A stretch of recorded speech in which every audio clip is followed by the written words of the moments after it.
एक बार प्रेम से कहियो शिव गुरु महाराज की जय हो। अपना सबके मिथिला में कांवड़ लऽ के जाय के प्रथा बहुत है और जते मिथिलावासी छथिन कांवड़ लऽ के झारखंड बाबा के नगरी देवघर जाय छथिन। बाबा बहुत परीक्षा लै छथिन और तखन होइत नहीं रहे छे जे हम सब बाबा के दर्शन करबैन। आओ एकटा कवरिया के मोनक व्यथा अहाँ सबक बीच राखी छी। छोट छोट रोरी गरैया यो बाबा हमरा चल लो न जाइए।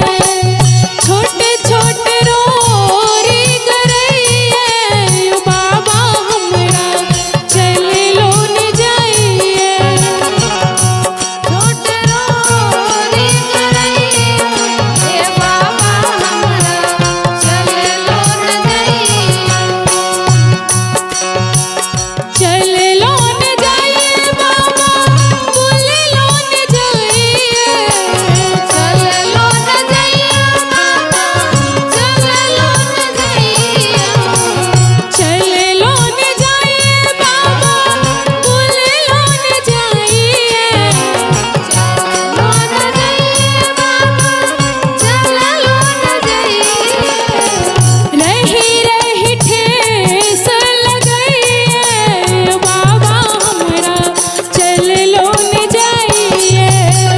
रही रही ठेस लगइए बाबा हमरा चल लो न जाइए। छोट छोट रोरी गरैया बाबा हमरा चल लो न जाइए।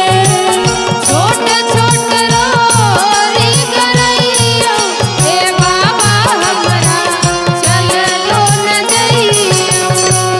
डर लगइए देखी जंगल झाड़ी। डर लगइए बाबा जंगल झाड़ी। डर लगइए देखी जंगल झाड़ी। डर लगइए बाबा जंगल झाड़ी। डर लगइए देखी जंगल झाड़ी। ऊंच नीच रास्ता पहाड़ पहाड़ी। डर लगइए देखी जंगल झाड़ी। ऊंच नीच रास्ता पहाड़ पहाड़ी। रही रही मोने घबराइए यो बाबा हमरा चल लो न जाइए। रही रही मन घबराइए हे बाबा हमरा चल लो न जाइए।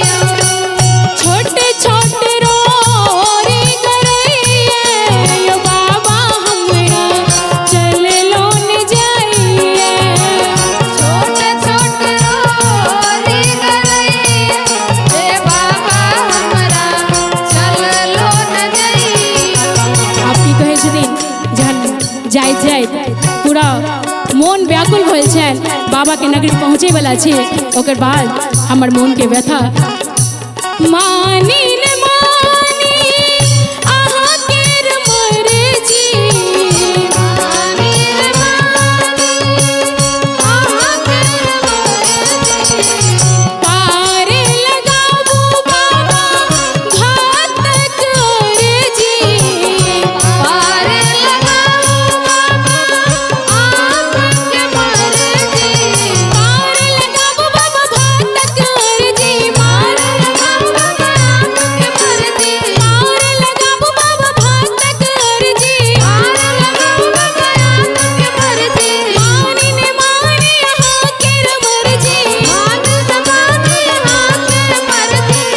रही रही मोन घबराइए यो बाबा हमरा चल लो न जाइए। रही रही मोन घबराइए हे बाबा हमरा चल लो न जाइए।